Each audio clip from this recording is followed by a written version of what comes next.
Patrick Cooch from the Carlton Footy Club. You listen to the Coaches Panel. James Walker here from the Brisbane Lions. Jason Johannesson from the Western Bulldogs. Luke Parker here from the Sydney Swans. It's Rory Sloane here from the Adelaide Crows, and you're listening to the Coaches Panel. Max Gawn, Melbourne Football Club. This is Nat Fyfe from the Fremantle Footy Club, and you're listening to the Coaches Panel.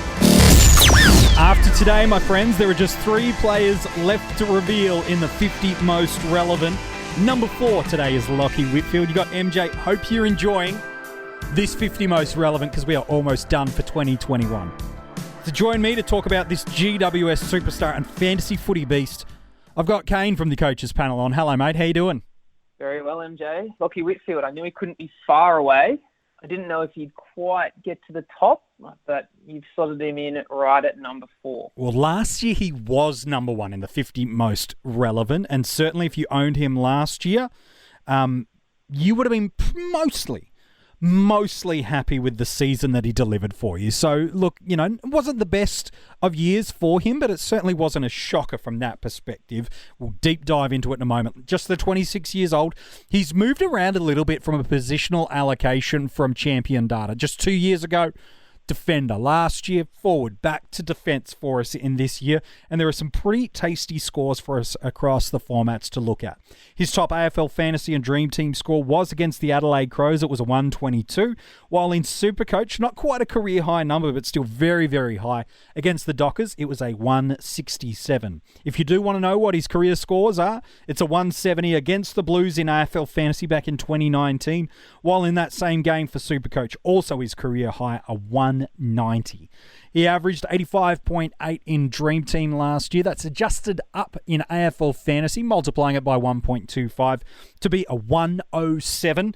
And in SuperCoach, he averaged a 104 across the year. I know, crazy to think we're talking about there's moments of the year that it was a down season from Lachie, and these are his seasonal averages.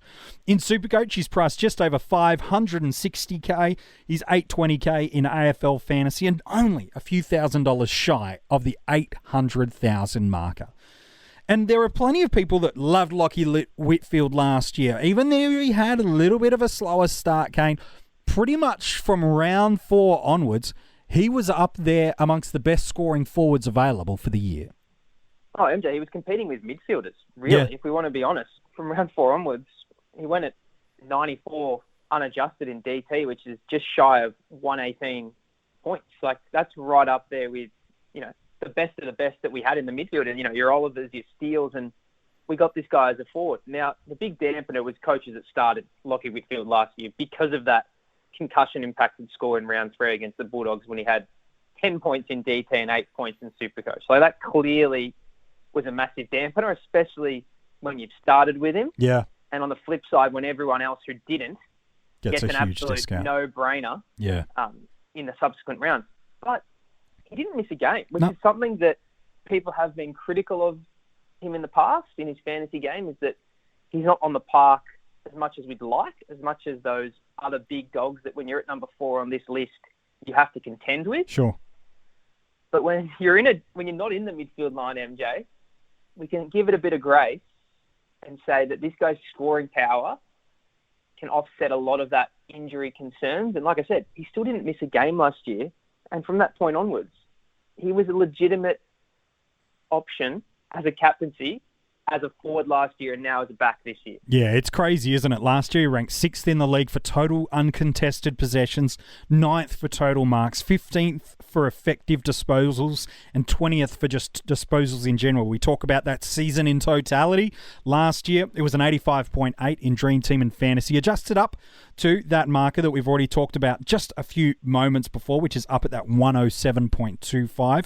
He had 6 pure tons last year and an additional 5 between 80 and 99. 80 was the ton in DT and Fantasy last year, given the shortened quarters. So we've got 11 of his 17 games. That's including that injury-impacted game of the concussion. 11 of the 17, the equivalent of a ton. SuperCoach, 10 tons last year, 5 over 120, and just the 1 score under 83 all year, And that is what? That injury-impacted game that you've already alluded to, where it was in the opening minutes, hits a concussion, goes off for the concussion test, battles his way early in the second, and clearly was having some lingering impacts, and then pretty much benched straight away.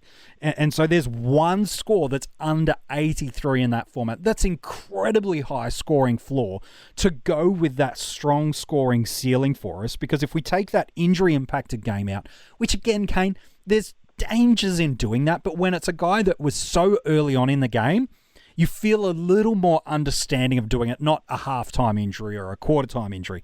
A guy that gets, in terms of time on ground, single figures, like it's barely even there. He's up at an adjusted average in Dream Team and Fantasy of 113. That's much more reflective of what he did in his 16 games of 2019, or up at a 110 in SuperCoach, which again is comparable to what he did last year, where he averaged 111. And so across 2 years of data now, we've seen this with Lachie Whitfield. High scoring ceiling. Like his career scores came the year before with that 190 in SuperCoach, 170 in Dream Team and Fantasy. From those 16 games, 11 tons in Dream Team and Fantasy last year, 13 in 2019. So we're seeing ceiling. We're seeing a guy that's got a high basement scoring floor, barely dropping under 80, which as a midfielder is fine, but as a defender again this year is fantastic for us. And as you already mentioned, he can be a genuine captaincy option when he goes on a run, because Lachie Whitfield is such a damaging footballer, isn't he? And you look at that GWS midfield unit, and while he's playing off half-back more often than not at the moment, do you try to shut him down as that kind of rebounding run and carry precision kicker, or do you try to shut down a Kelly or a Cornelio through the midfield? That's the ultimate question mark that opposition coaches have against the Giants.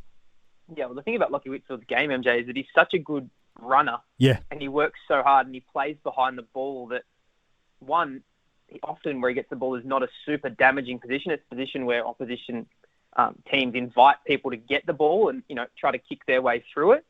And conversely, the running power, not many people can go with him. The other factor that is turning in Lachie Whitfield's favour is Zach Williams out. Yes. Aiden Core out, which people who listen to this podcast will know. Aiden Core had so many kickouts last year, much to our surprise, that there's actually an opportunity for Lachie Whitfield to really lock down that role. Now, Heath Shaw's also out of the side. Isaac Cummings probably going to get an opportunity down there. Lachie Ash, both of those guys are more than capable at taking some kickouts as well. I wouldn't be shocked if they do get some opportunity there. But really, there's no doubt in my mind that a guy that's in the peak of his powers, an elite kick, and now we've got the man on the mark standing 15 metres back. Yeah. Like, it just tells me that we're already getting Lachie Whitfield at about 5 points value due to that injury last year, that concussion. So now you're going to tell me that there could be an opportunity for him to take one or two more kickouts a game and play on? Yeah. Like, now you can see why, Jake Lloyd, who pretty much doesn't miss an opportunity in that regard, scores so well, and Lachie Whitfield might get that opportunity also. It's pretty scary, MJ, if that goes that way, especially with his ability to take an uncontested mark and really link up and drive the ball from defence. Yeah, it's absolutely incredible. And I think there's really two things about Lachie Whitfield that we need to make sure we talk about in this episode. One is very much around no one's questioning his scoring potential. Like, you look at what he's been able to do pretty much since coming back from that suspension a few years ago, which is why he missed a big chunk of games all the way back in the 2017 season. Pretty much from that point on, he's been a genuine premium for us across all lines, and he has been available as a defender, a midfielder, a forward, and now back into defence for us. So I don't think anyone's going to ever question his scoring potential. There are two things that we need to talk about before we get to the injury, and that's one of them.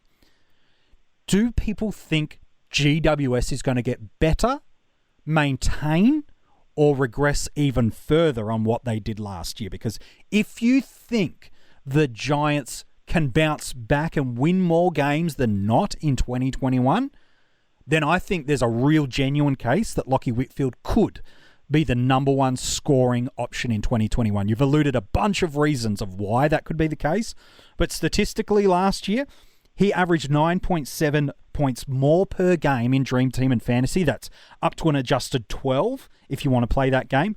And he averaged 22.6 points more in wins in SuperCoach last year. Now, is it causation or correlation that Whitfield scores better when they win or vice versa? You can be the judge. But if you think the Giants score better in terms of wins on the board and those new rules that you impacted, gosh, Kane, he's one of, I think, only two other blokes that could contend with Lloyd for the number one scoring mantle this year. Yeah, I will say one thing, MJ. There is a big reason that differential is a bit exaggerated because that injury-affected concussion score did come in a loss. But still, even if you took that out, it's still about 10 points differential in SuperCoach. And obviously, we know the scores were adjusted last year in DT, so it's similar again. Personally, I see the Giants being about a 50-50 win-loss team. I think they just got too much talent. And I think there was a few things last year that really worked against them. Let's not forget that they absolutely towed up the Cats in round one. Yeah. And then there was some things being raised that maybe some players in the side didn't treat that break between round one and round two as seriously as maybe some other clubs. Sure. But I think the fact that we can't forget is that you went back to that 2019 season, MJ, and really those numbers had him contending being the number one player in the competition. Yeah. There was, again, we know the Swans game was a poor score as he got a massive knock and just battled out on the ground. Yeah.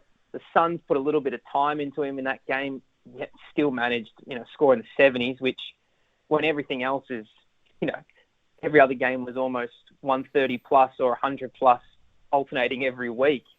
Like what you said there is perfect. He is one of the only guys that can not only challenge Jake Lloyd, but at the end of the season, if you said, Lachie Whitfield should have been the number one pick in draft because, he was the number one back and across all the lines, his value was worth more than other people's, I wouldn't be shocked because that's how good his scoring can be. Finally, we have a player that we want as a premium that's not in the round 14 buy. Yeah. I don't think that can be understated, not when I am so confident that he's a top 6 back. And you're factoring in, like we said before, there's value due to the concussion. You cannot understate even just 5 points of upside when you're already in the top 6. That is so crucial. And I know this has been a mantra of mine throughout all of these top 50s. I'm always going to go with the guy that can take it away from me, as opposed to the guy that I think is just a steady Eddie.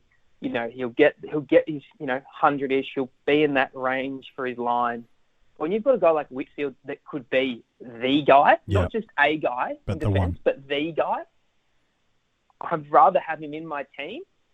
And, if he starts a bit slow, he's going to be there the whole season, as opposed to I'll let him go. And in 3 or 4 rounds, I could be absolutely scrambling to restructure my side to bring him in. Well, that's the thing. You look at some of those 2020 scoring runs of what he did just in SuperCoach. This is just a middle portion of the year. 111, 102, 116, 148, 131. That same stretch of time in Dream Team and Fantasy, 108. Again, these aren't adjusted scores. 84, 99, 119, 90. So these are all, 110, 120, 130, 150 scores if you include the 119 in Dream Team and Fantasy. So he's that guy that if he starts hot, he will take it away from you. The reason people are a little cagey on Lachie Whitfield is there's been a mounting trend over the past few years, and again, it's a current one, of just these odd injuries popping up. It's not like it's a continual hamstring injury or it's a groin injury that's popping up or issues always with a shoulder. It's unique things that mean, I don't think you can say he's injury prone, but they're odd that they just keep stacking up. In the past 18 months or so, he's injured his thigh, he's had appendicitis, he's required surgery on his collarbone. He got concussed in a game last year, which again, if that were to happen this year, he would certainly miss 1, potentially 2 games from it. And then right now, just randomly out of nowhere, suffered a bruised liver at training. And just in the past 48 hours, according to the club, there's still no certain return date from it, which means we've got no guarantees he's going to play an intra-club, the Amy Community Series. And while it is still around about a month away, it's always dangerous and concerning for coaches heading into round 1 that there's an injury cloud over a player we're thinking about in our starting squad. Yeah, this is the one thing, MJ, that I think has had people revisiting their backline structure, I'll say. Because you just don't really know. Like, they're saying that he's not going to have any issues running. Obviously, he's not going to take any contact with that. But it's such a unique injury that, how many livers have we seen, on the injury list in a year?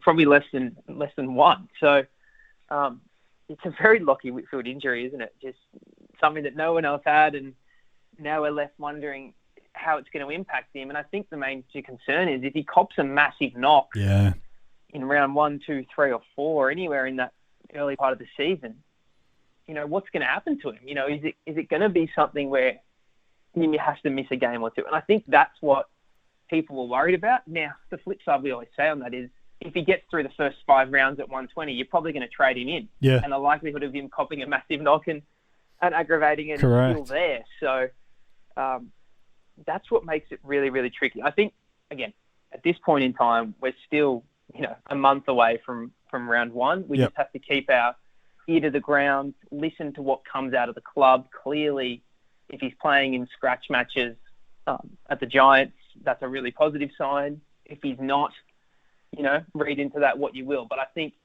we can't just put a line through him because he's got such good scoring potency that it can really set us up for success if we jump on board.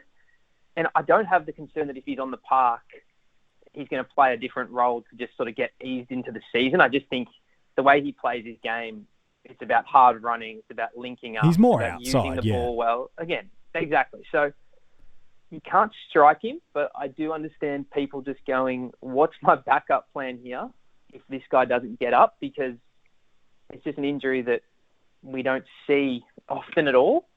And it's an awkward amount of time before round 1 where it's like, is it enough time? Is it not enough time? What do we need to see? Will we even get a chance to see it? So we just have to, I think, settle for a little bit and just see what comes out. And then make a decision and maybe at least have a backup plan if he doesn't get up. I think that's probably the best case scenario for coaches, isn't it? Is to go, okay, what's your backup plan? Is it a guy that's got the same buy round? We did this player on the 50 most relevant. We had the Phantom in, and he talked about Tom Stewart as a viable option. Same buy round. You'd think, again, barring injury, he's going to be in that conversation of a top 5 to 6 defender across the formats. Certainly doesn't possess the same style of ceiling that a Lachie Whitfield does, but does give you a great scoring consistency base to build off. And so, okay, well, maybe that's the guy that's your backup plan, and you pocket yourself 100-odd K, depending on the format. And now you can re-divert that funds elsewhere if for whatever reason. But like I keep coming back to with Lachie, I get why people go, well, he's injury prone, so I can't pick him now. But they're just odd injuries that they're all unrelated.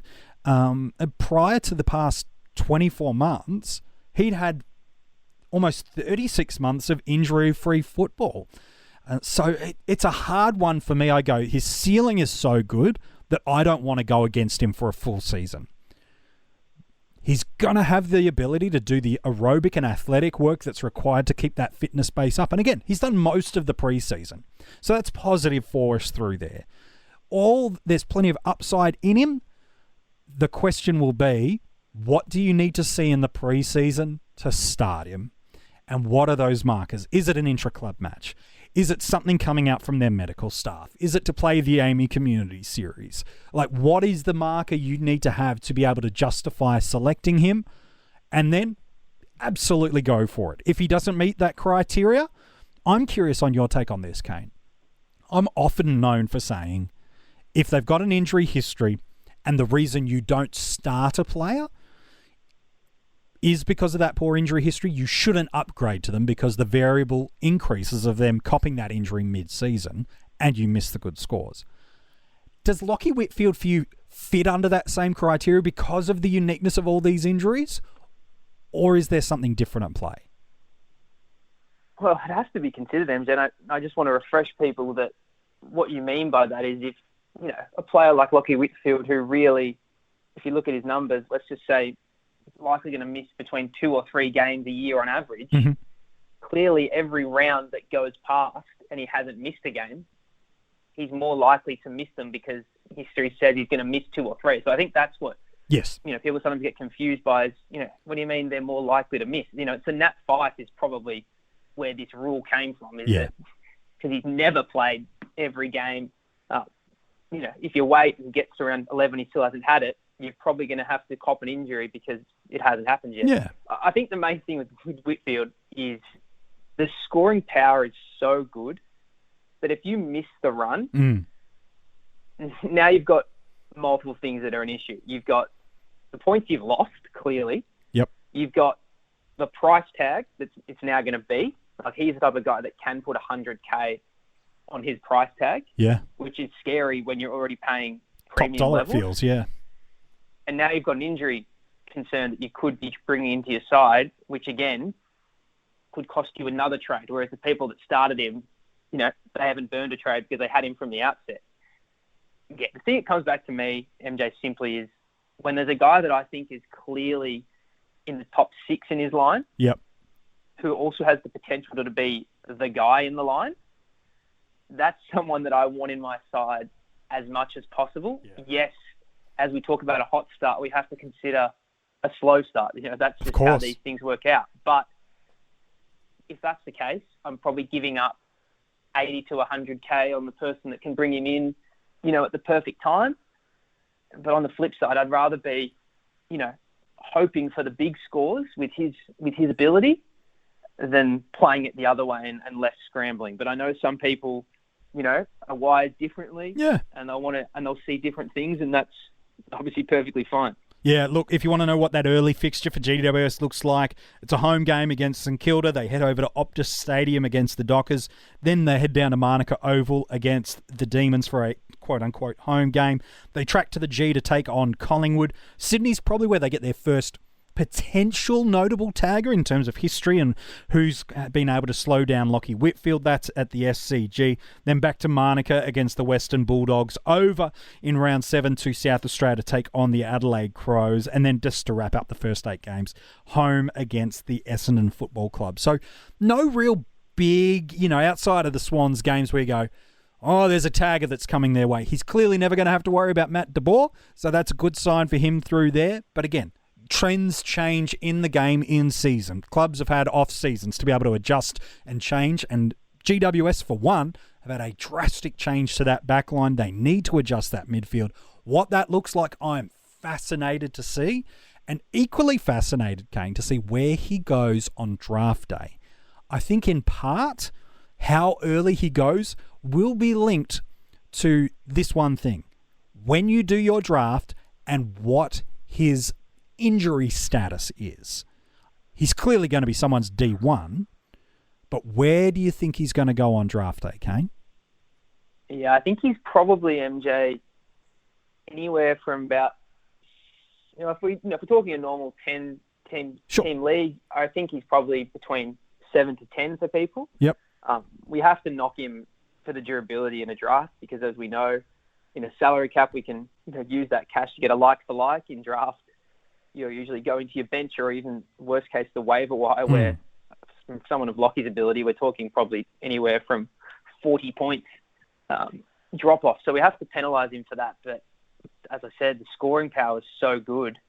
And especially if he's going to miss a couple of games in the middle of the year and it's not the final 4 when you really, really need him, it's a guy that can win you a grand final, that's for sure. So for me, he's not on Lloyd's tier purely due to durability. Sure. You have to give Lloyd the nudge on that. I think the 2 key rucks everyone has going 1 and 2, and rightfully so. They're so dominant in their line.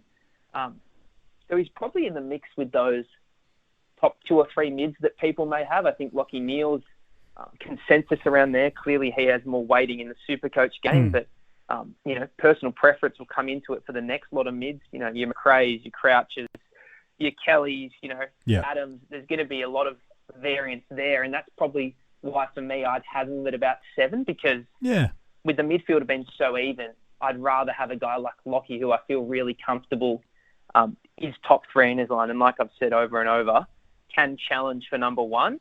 And if he's challenging for number 1, he's probably, worthy of a top 3 pick if everything fell your way. Where do you sit? Yeah, I'm pretty similar. I wouldn't pick him ahead of Jake Lloyd, nor some top-end rucks, but I would pick him before another forward is off the board.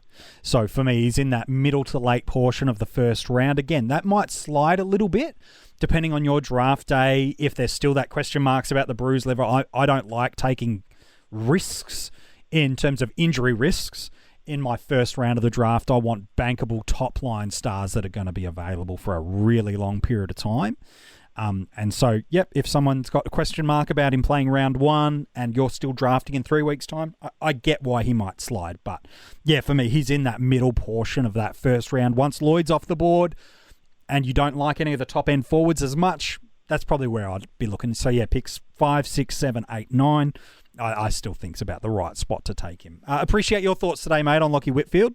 No problem. If you want to go and read the article on Lock, it is online for you now at coachespanel.tv. All the other players revealed so far in the 50 most relevant, well, they are online for you to go and check out as well. Make sure, if you're just jumping into your pre-season, maybe you're in Melbourne lockdown life, it's going to end soon, you can go and listen to all the podcast episodes. They're online via Spotify and also your Apple Podcasts and your Google Podcasts. Make sure you leave a 5-star rating, review, follow, subscribe, do all the stuff there to keep up to date with that, and join our Patreon supporter group. All the links for that are at coachespanel.tv. You get early access to these podcast episodes and a bunch of other exclusive articles and opportunities. I believe even Kane, just the other day for one of our lucky Patreons, you might have spent half an hour, just a one-on-one video chat, pretty much just touching base with them and helping them out with their side. Yeah, absolutely. MJ, we don't just talk fantasy on the podcast, would people believe. We are somewhat obsessed. So happy to chat fantasy anytime. And it's always a really interesting time because we know that keeper leagues are getting there. Yes. Nominations in and redrafts are happening. And I think we start getting enough information where we feel comfortable picking our salary cap time. So honestly, as you know, this is probably the most exciting time of the fantasy season because for the next month, no one can be proven wrong. Yeah, that's true. And obviously once the season starts, we start getting the data that we really can't ignore. So, great time to get involved. I think everyone just loves it this time of year, don't they? Yeah, it's certainly everybody's favourite time. Unless you win the thing, then that kind of, is a little bit later down the track. So there you go. That's the kind of some of the stuff you get behind the scenes by joining the Patreon supporter group. Again, links are at coachespanel.tv. 3 players left to go in the 50 most relevant. They should not shock you about who they are. Maybe even the order you've got that landed. But why are they so high in the 50 most relevant? We're going to talk about that over the next 3 days.